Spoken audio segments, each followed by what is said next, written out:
Essa mudança de rumo, no que nos concerne, exige que abandonemos muitas ilusões, que exorcizemos os fantasmas de uma modernidade que nos condena a um mimetismo cultural esterilizante. Devemos assumir nossa situação histórica e abrir caminho para o futuro a partir do conhecimento de nossa realidade. A primeira condição para libertar-se do subdesenvolvimento é escapar da obsessão de reproduzir o perfil daqueles que se auto-intitulam desenvolvidos.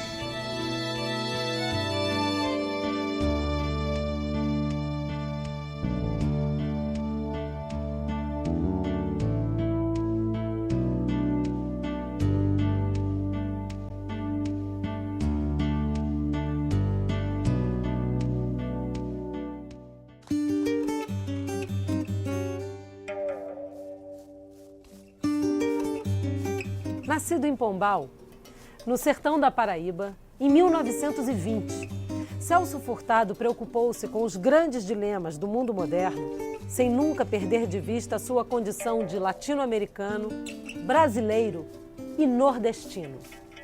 Foi um homem comprometido, de corpo e alma, com a luta pela superação da dependência e pela democratização da sociedade latino-americana. Intelectual voltado para a ação, Celso dedicou sua vida a conhecer a especificidade das mazelas do subdesenvolvimento na América Latina e a estabelecer as reformas estruturais necessárias para superá-las. O menino, que cresceu nas ruas de Pombal, teve a vida marcada pelas ilusões e desilusões, com a possibilidade de superar o subdesenvolvimento e reformar o capitalismo. Sua vasta produção intelectual abarca tanto questões teóricas sobre os obstáculos ao desenvolvimento, como interpretações históricas sobre a formação econômica latino-americana e brasileira. Celso Furtado saiu do sertão da Paraíba e correu o mundo, levando consigo uma ferida aberta, ainda sangrando nos dias de hoje: a pobreza. No interior, antigamente era muito difícil. Entendeu? Na vida da roça não era brincadeira, tinha que trabalhar muito, entendeu? Para vestir uma roupa que presta. A água tinha, né? Mas lá era água barrenta que tomava banho de barreiro. O transporte era burro, em cima de espinhas de burro, se atolando e caindo de braço em braço. Por parte da manhã, cedo, era obrigado a comer até farinha seca, a realidade da vida. A água era saigada do rio e a mistura era o peixinho que a gente ia pegar. Pegar um peixinho, pegar um preazinho para comer. Eu tenho raiva de fome. Eu tenho raiva de fome na hora que eu sinto uma vontadezinha que eu senti que vaziou 20 gramas na minha barriga, eu como alguma coisa que é para completar, para o tanque ficar completo, porque é muito ruim passar fome e você olhar para um lado e para o outro e não ter de onde tirar. A maior dificuldade para o povo que eu sentia quando eu era criança ali no Nordeste, por exemplo, eu fui alfabetizada com 9 anos. Até 9 anos, isso no ano de 64, eu tinha 9 anos, eu nunca tinha ido numa escola. Dediquei a minha vida a estudar o Brasil, para me responder uma questão que eu me formulei desde cedo. Por que o Brasil é um país atrasado se tem tantas riquezas? Por que o Brasil, que tem os recursos potenciais que possui, não dá de comer a sua população adequadamente? Por que o Brasil é tão atrasado dentro da própria América Latina? A pobreza foi algo que sempre tocou profundamente Celso Furtado. Para ele, a miséria não se justifica no baixo grau de desenvolvimento das forças produtivas dos países da periferia do capitalismo. A pobreza tem origem no controle do excedente social por elites aculturadas que sempre quiseram imitar o modelo de vida das economias centrais. Ou seja, para Furtado, a pobreza é consequência da má distribuição da riqueza e enfrentá-la seria, portanto, combater os privilégios que fazem com que a concentração de renda seja uma condição estrutural do padrão de acumulação das elites. No Nordeste brasileiro, onde a população havia sido entregue à sua própria sorte, tendo que viver da agricultura de subsistência numa realidade de clima semiárido e seca, a pobreza era então característica maior. Celso Furtado sai de Pombal, primeiro para João Pessoa e depois para o Recife. No começo dos anos 40, ele já está no Rio de Janeiro, onde entra na Faculdade Nacional de Direito. E uma coisa é certa, esse grande pensador levou sempre consigo o sentimento nordestino. Foi o economista brasileiro mais importante de todos os tempos, o cientista social brasileiro que foi mais lido, uma obra volumosa de 30 livros, inúmeros ensaios, artigos. E foi publicado em 15 idiomas. Bom, lá para os 15, 16 anos, um grande amigo do meu pai, já falecido, me convidou para acompanhá-lo a uma palestra de um economista que eu não conhecia, e isso em 1962, 63, em Recife. E era uma palestra do Celso Furtado sobre o desenvolvimento do Nordeste. E eu me encantei com toda a visão, a clareza, a articulação lógica do pensamento de Furtado enquanto grande economista, e isso mexeu com a minha cabeça. Eu sou de uma família de profissionais liberais, meu pai médico, e isso inoculou um vírus que mudou a minha opção de médico para economista. Então, todo o trabalho do Furtado é para entender como a sociedade nacional pode controlar a acumulação capitalista. Esta que é a questão dele. Quando ele trabalha a formação, no fundo ele está dizendo como é que nós podemos sair de uma economia colonial, que nasce como um apêndice da metrópole, para formar, para usar a linguagem dele, para construir um sistema econômico nacional. Celso Furtado, no mesmo ano em que se forma na Universidade do Brasil, é convocado para integrar a Força Expedicionária Brasileira. Sendo assim, a herança do pensamento de John Keynes e a experiência da guerra mostraram para Furtado que o Estado pode ser um ator decisivo na história. A reconstrução dos países devastados pelo confronto bélico e o keynesianismo alimentaram nele a esperança de que o Estado pode ser o propulsor de grandes transformações na sociedade e pode monitorá-las ao longo do tempo. Pouca gente sabe que Celso Furtado foi da FEB.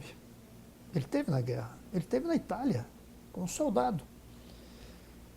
E na biografia dele, A Fantasia Organizada, ele não cita isso.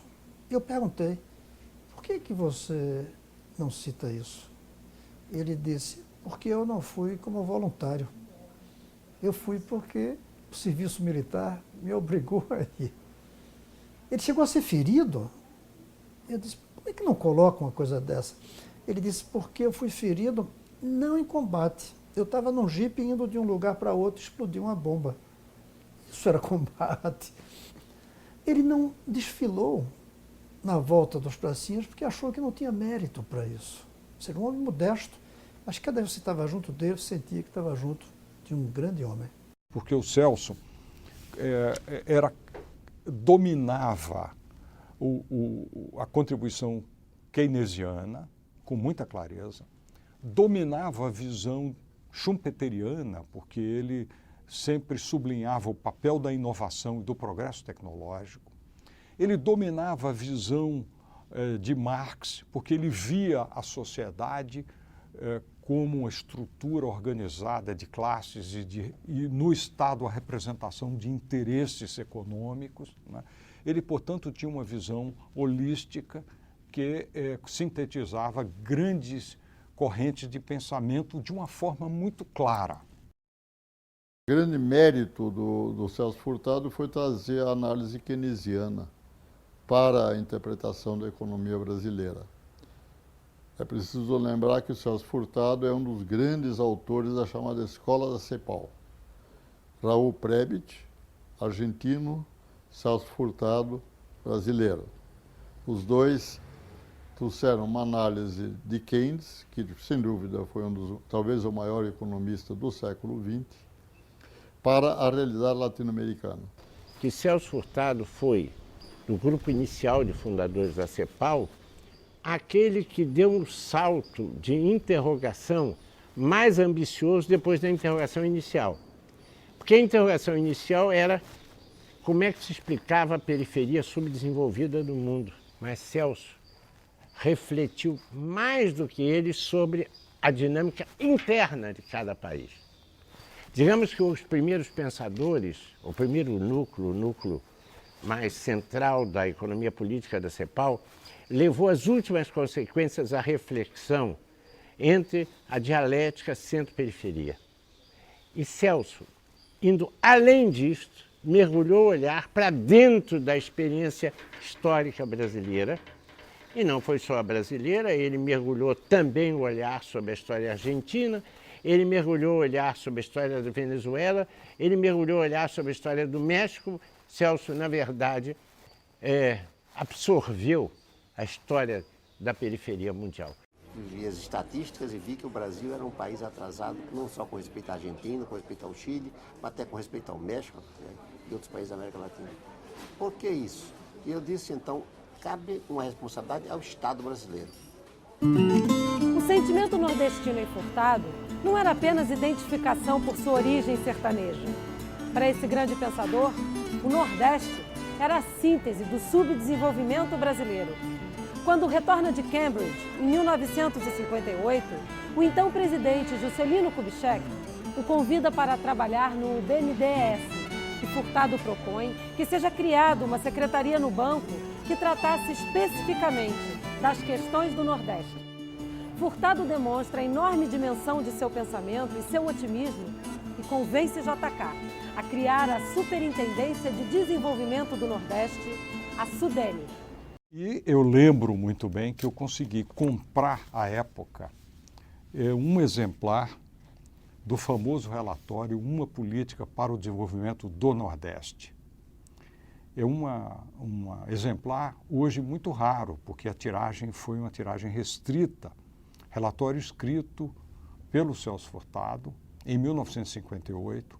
Relatório esse que originou a criação do Conselho de Desenvolvimento do Nordeste, do qual ele era o coordenador, e depois da SUDENE.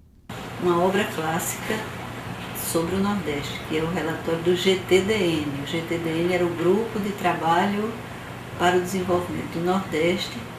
Foi criado no governo Juscelino, com uma equipe de estudiosos do Brasil que atuavam no BNDES. Ele coordenou esse grupo e gerou esse relatório que, do ponto de vista analítico, é muito importante e do ponto de vista político também é muito importante, porque das conclusões dele, das recomendações desse relatório que surgiu a SUDENE. Esse é um relatório muito interessante, porque ele tenta explicar por que é que o Nordeste perdeu o trem da industrialização brasileira, né? E como o Nordeste foi prejudicado por esse fato. Ele ousa se contrapor à política do próprio governo Juscelino. A primeira contribuição importante dele aí é essa, é denunciar aquele tipo de favorecimento através de políticas públicas que favorecia o aumento das desigualdades, principalmente entre o Sudeste e o Nordeste, né? E ele sempre tinha a preocupação com o que ele chamava da consolidação da nação brasileira. A visão dele é de que o Brasil era uma nação ainda em processo de formação e, portanto, um hiato social muito grande, um hiato regional muito grande eram desaconselháveis porque dificultava a consolidação desse país como nação. O outro eixo do GTDN eu acho que ainda é mais interessante, porque ele ousa olhar para dentro do Nordeste, né? Então ele olha as desigualdades entre o Nordeste e o Sudeste, mas ele olha também para dentro do Nordeste. E aí ele enfrenta a tese hegemônica das elites nordestinas. Ele se contrapõe ao que era a visão predominante da época sobre o Nordeste, onde a leitura da situação tentava mostrar que o semiárido tinha um problema principal, que era o problema das secas. A seca é uma característica de qualquer região semiárida, a irregularidade da oferta de água é da natureza. Com a falta de chuva, quem vivia da agricultura temporária e precisava plantar num determinado momento e colher num determinado momento, entrava em crise, porque não tinha produção. E como entrava em crise e não tinha produção, as pessoas eram atingidas. Então a crise econômica se transformava numa crise social. Tanto que a política pública que eles defendiam era a política chamada hidráulica. Era a política de ampliar a oferta de águas, através principalmente da construção de grandes açudes. E aí ele vai de frente com essa tese. Ele diz, olha, primeiro, a seca não é o problema do Nordeste. A seca é resultado do problema do Nordeste. E aí, então, qual era o problema do Nordeste semiárido, né? Ele dizia, o problema do Nordeste semiárido é a estrutura socioeconômica que está organizada ali. Celso Furtado deixa a Sudene para tornar-se ministro do Planejamento a convite de João Goulart, que assume a presidência da República após a renúncia do presidente Jânio Quadros. Furtado chefia então a equipe que elaborou o Plano Trienal, que tinha por objetivos manter as taxas de crescimento da economia e reduzir a inflação. Essas condições, impostas pelo FMI, eram indispensáveis para a obtenção de novos empréstimos, renegociação da dívida externa e elevação do nível de investimentos. O Plano Trienal também determinava a realização das chamadas reformas de base, necessárias ao desenvolvimento de um capitalismo nacional e progressista. O anúncio dessas reformas aumentou a oposição ao governo e acentuou a polarização da sociedade brasileira. Quando ele foi ministro do Planejamento, eu creio que no governo Jango, ele coordenou a elaboração do Plano Trienal para o Brasil, onde ele dava as coordenadas do planejamento de caráter nacional, situando cada uma das grandes regiões, das macro-regiões, Norte, Nordeste, Centro-Oeste, Sul, Sudeste, dentro de uma proposta conjunta de desenvolvimento nacional. O Furtado era um militante político através do trabalho intelectual, da importância do entendimento dos processos históricos para que o homem possa atuar. Em 9 de abril de 1964, o ato institucional número 1 caça os direitos políticos de Celso Furtado por 10 anos. O golpe militar encerrou o ciclo nacional desenvolvimentista no Brasil, soterrando os sonhos de quem lutava pelas chamadas reformas de base. As mudanças nas estruturas sociais responsáveis pela continuidade da dependência e do subdesenvolvimento foram abortadas pelas baionetas da ditadura. Furtado, no apogeu de sua força intelectual, vai para o exílio entre 1964 e 1977, lecionando e proferindo conferências nas principais universidades do mundo. Tornou-se um tenaz opositor do regime militar. Foi incansável na denúncia do autoritarismo e do caráter antinacional e socialmente regressivo da ditadura brasileira. Na contramão do neoliberalismo triunfante, também se tornou um mordaz crítico do economicismo. Este foi um período de intensa reflexão teórica, De onde saem a contundente crítica à política econômica da ditadura e a radicalização de sua reflexão sobre os dilemas das economias subdesenvolvidas. E a ditadura militar, ela marginalizou o pensamento crítico e, portanto, ela marginalizou o Furtado. Não só o Furtado, mas o Furtado também e em particular. Então, o Furtado é um homem que tem uma imensa importância para as gerações anteriores à minha, digamos, para a geração de meu pai, por exemplo. O Furtado era a referência, né, na geração do meu pai. E ele começa a ter uma crescente importância nas novas gerações.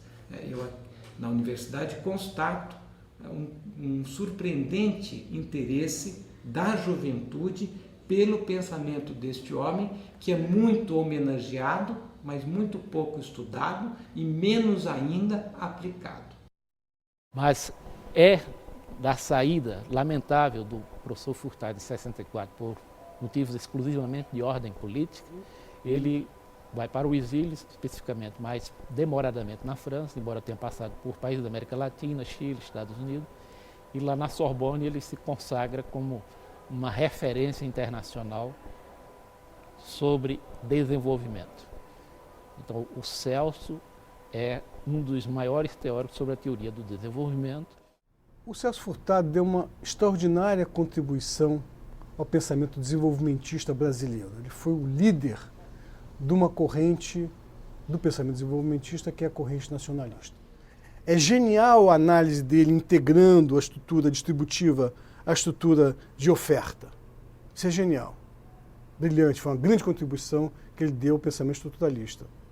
Estruturas de demanda influenciando as estruturas de oferta. Mas, infelizmente, não dá estagnação. Logo depois que ele escreveu essas coisas, veio um crescimento acelerado no Brasil, chamado milagre perverso. Perverso porque é um milagre baseado em concentração de renda. A Maria da Conceição Tavares, junto com o José Serra, num texto clássico chamado A Linha de Estagnação, disseram: mestre Furtado, concentração de renda, infelizmente, também dá crescimento. Portanto, o Brasil pode crescer concentrando ou desconcentrando a renda. Qual é o problema concreto, para resumir em uma palavra? É que nós temos uma base econômica de uma sociedade segregada. A economia funciona por uma pequena parcela de brasileiros e não para o conjunto dos brasileiros. No final da década de 70, a luta contra a ditadura permite que Furtado se reintegre na vida política do Brasil. Celso foi um dos primeiros intelectuais a perceber as profundas mudanças por que passava o capitalismo na sua fase global e seus efeitos deletérios sobre as economias latino-americanas. Ele radicalizou suas críticas à transnacionalização do capitalismo e ao modelo econômico brasileiro. Mas essas críticas nunca foram realmente absorvidas pelo mundo acadêmico e político brasileiro. Mesmo gozando de imenso prestígio intelectual e chegando a ocupar a posição de ministro da Cultura no governo Sarney, as teses de Furtado sobre as características e os desafios do novo marco histórico nunca foram efetivamente levadas em conta pelas forças políticas e intelectuais que substituíram os militares no poder. O Celso foi convidado para ser o ministro da Cultura e ele, como ministro da Cultura, marcou também um período muito rico. Foi o período em que a Lei Rouanet foi efetivada e ele desvendou um horizonte de compreensão muito rico e muito mais abrangente para a política cultural, né? Como grande intelectual que tinha uma visão sistêmica da sociedade, que entendia a riqueza da vida cultural das sociedades, inclusive das sociedades que ficaram marginalizadas do processo de avanço, de mudança econômica no país, como a compreensão do Nordeste, a compreensão das diversas facetas da cultura brasileira, ao mesmo tempo em que ele compreendia os grandes macroprocessos de transformação. O Celso era um pensador que sempre tinha como pano de fundo as grandes transformações universais, as grandes transformações culturais, as grandes transformações que os meios de comunicação sempre imprimem à vida cultural. Para a gente entender por que o Furtado participa do governo Sarney, eu acho que é fundamental a gente entender o que foi o governo Sarney. O governo Sarney foi o primeiro governo depois da volta do Estado de Direito, depois, digamos, do recuo dos militares para o quartel. Qual que era a ideia que se tinha no país, difundida por amplos setores da sociedade? Os setores, digamos, progressistas, menos radicalizados. A ideia de que, com a democracia, viria também o espaço para reformas. Então existia um pouco aquela ilusão que aquilo que tinha sido interrompido em 64 seria então retomado a partir de 85. É dentro deste contexto que se dá a reintegração do Furtado. O Furtado é, para a ordem burguesa, um problema, porque ele coloca a necessidade de reformas que vão muito além daquilo que a burguesia pode fazer. Então o Furtado tem um prestígio imenso, mas ao mesmo tempo ele é uma figura complicada. O Brasil estava na época em plena crise econômica e sob a batuta do FMI. O pensamento do Furtado é absolutamente antagônico com o pensamento do FMI. Totalmente. O principal no Furtado é você controlar o fim. A presença do FMI representa uma tutela da política econômica e, portanto, a renúncia à possibilidade de se controlar o fim. Então, neste contexto, era muito difícil colocar o Furtado numa posição de mando econômico. E, ao mesmo tempo, era difícil não colocar o Furtado no governo. Então, se abre a alternativa do Furtado no Ministério da Cultura.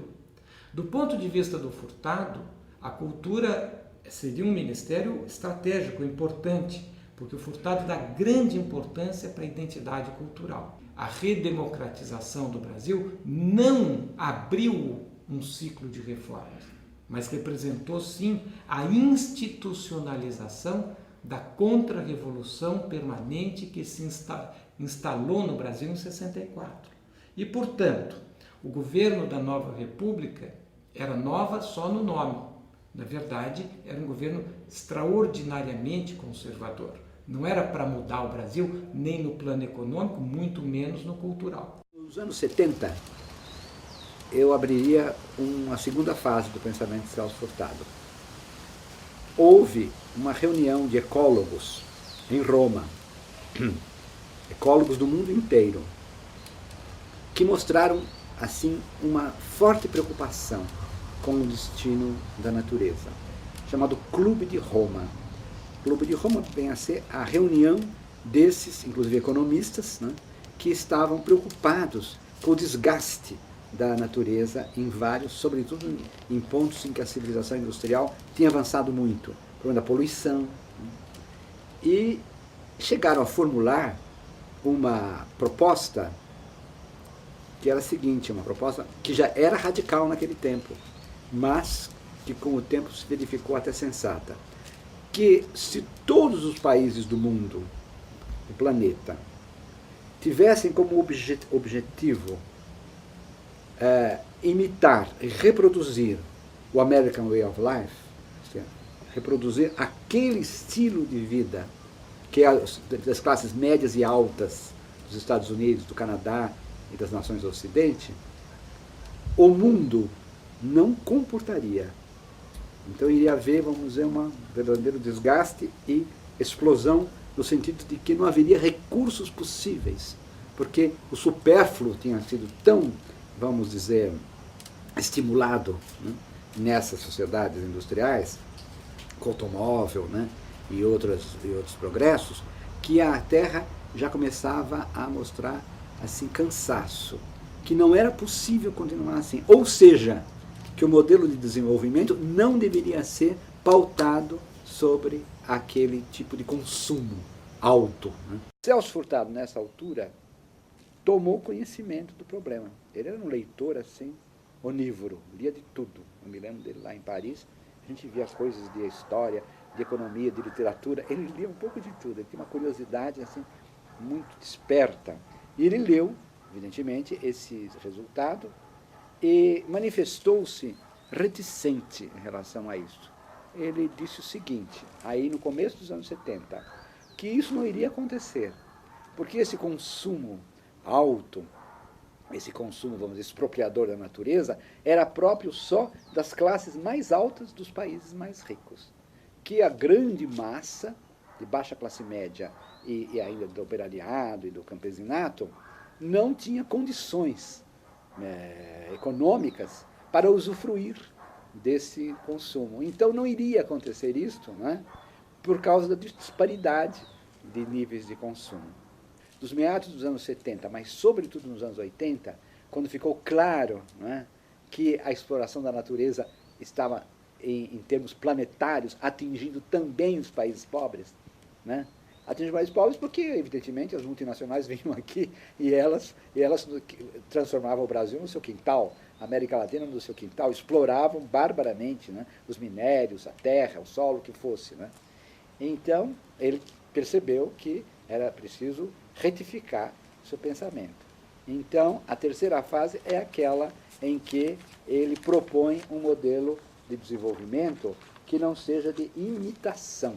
Aí ele fala muito em inventividade, em criatividade, mostrando que as comunidades, né, e a sociedade, no sentido amplo, elas podem viver bem, decentemente, sem imitar o consumo. O desenvolvimento dos países que estão na vanguarda do progresso tecnológico também parece haver tomado uma direção errada, que leva a outro tipo de bloqueio. Há mais de 20 anos, já me parecia claro que a entropia do universo aumenta, isto é, que o processo global do desenvolvimento tem um considerável custo ecológico. Mas só agora, 2002, esse processo se apresenta como uma ameaça à própria sobrevivência da humanidade. Generalizar esse modelo para toda a humanidade, o que é a promessa do desenvolvimento econômico, seria apressar uma catástrofe planetária, que parece inevitável se não se mudar o curso dessa civilização. Hoje nós estamos descobrindo a profunda sabedoria dos nossos avós, que foram anteriores à industrialização, que não conhecia adubo artificial, não conhecia os inseticidas, como é que chama? Os que matam as plantas daninhas, os herbicidas, nada disso. E conseguiam colher muito bem. Nossos avós faziam uma agricultura que não agredia a natureza. E nós estamos reaprendendo. A agroecologia hoje é o aprendizado da agricultura pré-industrial colocado em termos científicos do que se sabe hoje. Mas eles são muito baseados na agricultura dos indígenas, não só no Brasil, na Índia, na Ásia, em todos os lugares. Por isso que a situação mudou. Hoje a agricultura é muito rentável, porque está faltando uma produção que preserve os recursos naturais. Senão essa agricultura destrói o mundo. Já destruiu áreas enormes que ficaram desérticas. É preciso parar de fazer desertos e fazer uma agricultura sustentável. Isso o Celso Furtado não podia adivinhar nunca. É claro. Ele previu até de que o padrão de vida americano não poderia ser usufruído pelo mundo inteiro. Ele escreveu isso numa época em que minha opinião na época, quando li, eu falei, ele está muito pessimista. Nós podemos achar, pelo avanço da ciência agora, com computador, etc., soluções para qualquer coisa. Mas ele estava certo, eu estava errado. Meu otimismo, quer dizer, é preciso efetivamente uma renovação total da nossa produção, não só agrícola, mas pecuária, aquicultura, que hoje nós praticamos, porque a pesca industrial está acabando com os cardumes. Tem que mudar toda a nossa postura diante da natureza, e o Celso, pelo seu pessimismo, de certa forma, anteviu que isso, se não for feito, não tem futuro. Celso Furtado, para mim, foi praticamente a minha descoberta de Brasil, ou redescoberta, se você quiser. Eu sou filho de um historiador, tinha uma informação por ambiente doméstico muito completa sobre história brasileira, porém, ao entrar na faculdade, né, o Brasil praticamente desapareceu de pauta. Eu me lembro que, como estudante de economia, acompanhado de outros 3 colegas, um deles, o Antônio Barra do Castro, que morreu há pouco tempo, nós fomos procurar um determinado economista, que eu não vou dar um nome, já falecido, perguntamos a ele qual era o problema do Brasil. Ele só tem uma, a inflação. Então, era de uma, vamos dizer, de uma ausência de referência histórica concreta ao Brasil total o meu curso. Aí uma vez eu entro numa livraria, encontro um livro de capa vermelha chamado Formação Econômica do Brasil. Celso Furtado, primeira edição, Fundo de Cultura. E eu comprei o livro. E ao começar a ler o livro, Fiat Lux. De repente, um monte de informações que eu tinha espalhadas começaram a encontrar o lugar certo. E eu diria para você que o efeito da formação econômica do Brasil sobre minha formação intelectual e a formação intelectual da minha geração, e não é só de economistas, a minha geração, eu diria, de brasileiros universitários, de quadros políticos, de lideranças que surgiam no Brasil em quantidades impressionantes em todos os segmentos, foram extremamente influenciadas por essa obra de Celso Furtado. Se eu for estudar quem ajudou a fazer a minha cabeça, eu sempre digo que foi Celso Furtado, Josué de Castro, Darcy Ribeiro e Ignacio Sachs, que foi meu orientador no doutorado. O Celso Furtado foi dos primeiríssimos, junto com Darcy Ribeiro, sobretudo por um livro, Formação Econômica do Brasil.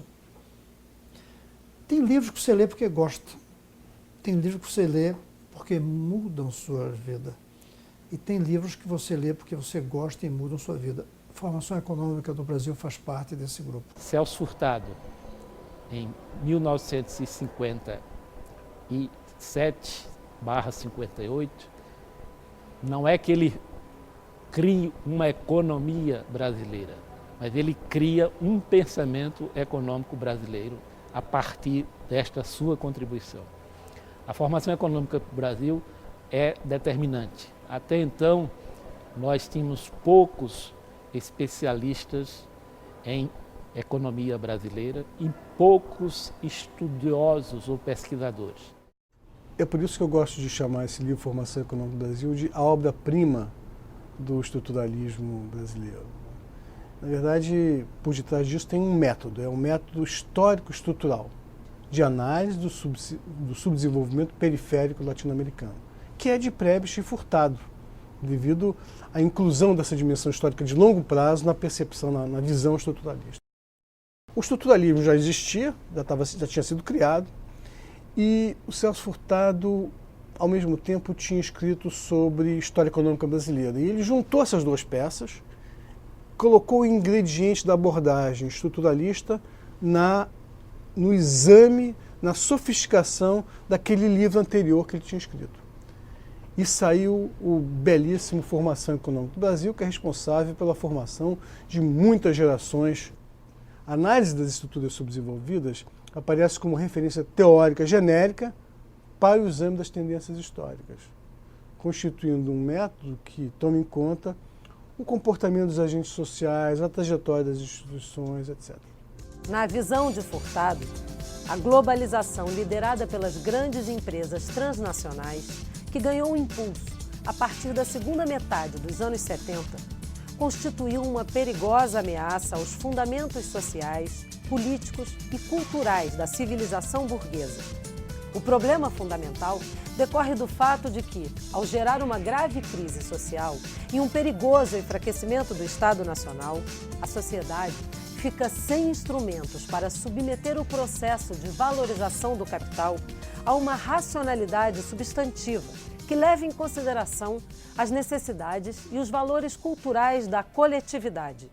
Portanto, com a transnacionalização do capitalismo, o mundo burguês estaria diante de uma delicada encruzilhada ética, pois sem a capacidade de controlar o sentido a ser dado à revolução tecnológica, o progresso poderia se voltar contra a própria humanidade. Na verdade, nós temos hoje uma ampliação das distâncias entre centro e periferia, embora o senso comum diga o contrário, e hoje nós somos mais subdesenvolvidos do que nunca, porque nós temos um padrão de consumo que mimetiza o padrão de consumo das economias centrais. Então, o Brasil entra no iPad, entra na telefonia, na última linha do progresso e não tem saneamento básico.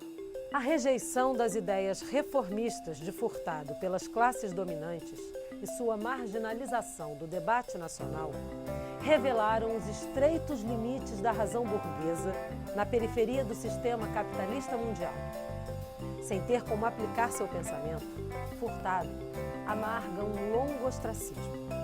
De intelectual orgânico das forças que lutavam pelas reformas de base, torna-se uma espécie de cavaleiro andante, debatendo o absurdo de uma modernidade frívola que condena a sociedade ao círculo vicioso do subdesenvolvimento. Qual eu acho que é a limitação do pensamento do Furtado? É que ele peca por uma espécie de utopismo. Ou seja, o que ele quer não encontra bases objetivas e subjetivas para se realizar. E a história do Brasil e a história da América Latina, eu acho que nos dá elementos para entender que o capitalismo ele já se cristalizou como capitalismo dependente e subdesenvolvido. Não há mais possibilidade da mudança, nem do ponto de vista material, porque a força da nossa burguesia é a superexploração do trabalho. Como é que ele se posiciona dentro da formação da nação? Ele é uma nação burguesa, que não vai ser formado pela burguesia porque a burguesia é dependente. Ela não está interessada em formar. E na visão dele, do início dos anos 60, que não seria formada pelo povo porque o povo não se organizava para formar. Então, neste vazio, o Furtado se arvorava, atribuía aos intelectuais a missão de encarnar o projeto de nação. E esse é o primeiro Furtado. Este segundo Furtado, o Furtado que percebe que a construção do Brasil não será feita sem uma mudança de rotina, é o Furtado que procura no pensamento crítico e nos movimentos sociais, nos movimentos populares, a energia para mudar o jogo e para construir o Brasil. O Celso Furtado está atual desde a criação da SUDENE, quando ele ali já começa a levar em consideração aspectos da ecologia. O famoso trabalho dele sobre o Maranhão, ele deixa claro que é preciso tomar cuidado para evitar depredação ambiental. O pensamento dele está atual num livro já bem posterior, em que ele mostra a importância da cultura, e não só da produção material, para determinar se um país é rico ou não. O pensamento dele está atual na crítica dele à economia, procurando uma outra forma de saber como é que deve ser um país dito desenvolvido. Tem uma frase dele que mostra isso, mais ou menos o seguinte, quando ele diz que a geração dele usou a inteligência para praticamente destruir o futuro da humanidade. E ele espera, na frase ele diz, que a próxima geração use a inteligência para salvar a humanidade. Tudo isso dito 20 anos atrás, ou até mais, e isso é muito atual. Tão atual que poucos até hoje aceitam essa visão dele. Num dos livros tem uma frase dele que diz: o fato de ter me dedicado décadas ao estudo da economia me fez chegar à conclusão que a economia não é uma ciência que possa ajudar a, por ela só, melhorar a vida das pessoas. Essa crítica à teoria econômica é uma coisa que agora está surgindo, que tem gente que ainda não aceita, que ainda pensa o mundo na ótica do economista, como na Idade Média pensava na ótica do teólogo. ele mudou a ótica como a gente vê a realidade e mostrou que a economia, a teoria econômica, é um pedacinho de algo muito mais amplo para a gente entender o fenômeno social. Furtado é um brasileiro, eu gosto de dizer, com B maiúsculo, né? Que realmente tinha dentro de si a ideia do Brasil como uma nação. Porque ele era um homem muito concentrado e muito reflexivo, pensava muito antes de falar e muito contido também, mesmo nas expressões assim de sentimento. Às vezes ele tinha que contar momentos em que ele foi perseguido, ele teve realmente momentos de grande tensão no golpe militar. E mesmo durante a época em que ele dirigia a Sudene, entre 59 e começo de 64, foram anos de muita luta, evidentemente contra as oligarquias do Nordeste e contra os intelectuais que o acusavam assim, de subversivo, de comunista. Ele tinha uma lembrança que poderia ser até amarga, porque afinal o projeto dele foi depois engavetado, né, depois que o golpe militar praticamente extinguiu a Sudene ou apenas manteve burocraticamente. E eu imagino que para um homem que tivesse vivido tantos anos em função desse projeto de arrancar o Nordeste da miséria, do subdesenvolvimento e o Brasil junto com o Nordeste, teria sido assim muito amargo, né, o final. Ele mesmo dizia que os primeiros anos, ele nasceu em 1921, não me engano, os primeiros anos ainda ele tinha tido uma formação positivista, quer dizer, anterior ao conhecimento da economia e mesmo do marxismo, positivista, e que era uma formação que dava extrema importância à racionalidade, né? Que é uma palavra que ele usa muito nos seus textos, né? Mostrando uma crença na razão e na objetividade das análises. Ele fazia propostas de estudar o contexto brasileiro, embora ele soubesse que estava numa academia de letras, né? Em que a literatura era evidentemente o centro das atenções de todos os seus confrades, mas ele puxava, né, o tema e os assuntos para o estudo da realidade brasileira. O legado do Furtado é um legado muito forte, muito grande. Continua viva a necessidade de mudanças profundas na economia, na sociedade, na política e na consciência. A consciência que nós não vamos resolver os problemas do Brasil sem mudanças estruturais profundas. Qual é o limite? O limite é imaginar que estas mudanças sejam possíveis nos marcos do capitalismo. Estas mudanças só serão alcançadas no bojo de uma transformação socialista. Eu acho que os brasileiros, os economistas latino-americanos, os cientistas sociais latino-americanos devem começar pela crítica do Furtado para poder entender por que o socialismo é, na verdade, urgente para a gente poder resolver os problemas do povo brasileiro. Eu sou particularmente optimista. Sobre isso, eu tenho fé no homem, porque o homem é uma força criativa que cria e inova e que, portanto, supera todas as dificuldades que se possam apresentar a ele. O homem não é um dado da natureza, ele é um agente transformador do mundo.